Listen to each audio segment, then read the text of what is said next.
ഇന്ന് നമുക്കൊരു നല്ലൊരു പടത്തിക്കൊല കിട്ടി. പടത്തി എന്നാണ് തിരുവനന്തപുരത്ത് ഇതിനെ പറയുന്നത്. ഒരു 10-15 കിലോ ഉള്ള പടത്തിക്കൊലയാണ്. അപ്പോൾ ഇത് നമുക്ക് ജൈവമായിട്ട് കിട്ടിയത് നമ്മുടെ നാടൻ പശുക്കളുടെ ചാണകത്തിൻ്റെ കമ്പോസ്റ്റ് ഉപയോഗിച്ചുകൊണ്ടാണ്. അപ്പോൾ അതിൻ്റെ കൊലയെടുത്തിട്ട് ബാക്കിയുള്ള സാധനങ്ങൾ കംപ്ലീറ്റ് തിരിച്ച് അവർക്ക് തന്നെ കൊടുക്കുകയാണ്. നമുക്ക് കഴിക്കാനുള്ള വാഴപ്പഴവും അതിൽ നിന്ന് കിട്ടി.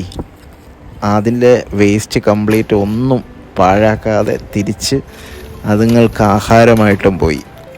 ഇനി തിരിച്ച് ഈ ആഹാരം തന്നെ അത് തിരിച്ച് നമുക്ക് നല്ല ചാണകമായിട്ട് തരും. അത് കമ്പോസ്റ്റായി വീണ്ടും മണ്ണിലേക്ക് പോകും. ഇങ്ങനെ ഇത് സർക്കിൾ ചെയ്തുകൊണ്ടിരിക്കും. എന്ത് രസമല്ലേ! നമുക്കും ആരോഗ്യം, നമ്മുടെ ചുറ്റുമുള്ള എല്ലാവർക്കും ആരോഗ്യം. നമ്മൾ ജീവിക്കുന്ന ഈ മണ്ണും നല്ല ആരോഗ്യത്തോടും പച്ചപ്പോടും കൂടിയിരിക്കും. എല്ലാവർക്കും നല്ലൊരു ദിവസം നേരുന്നു. Thank you.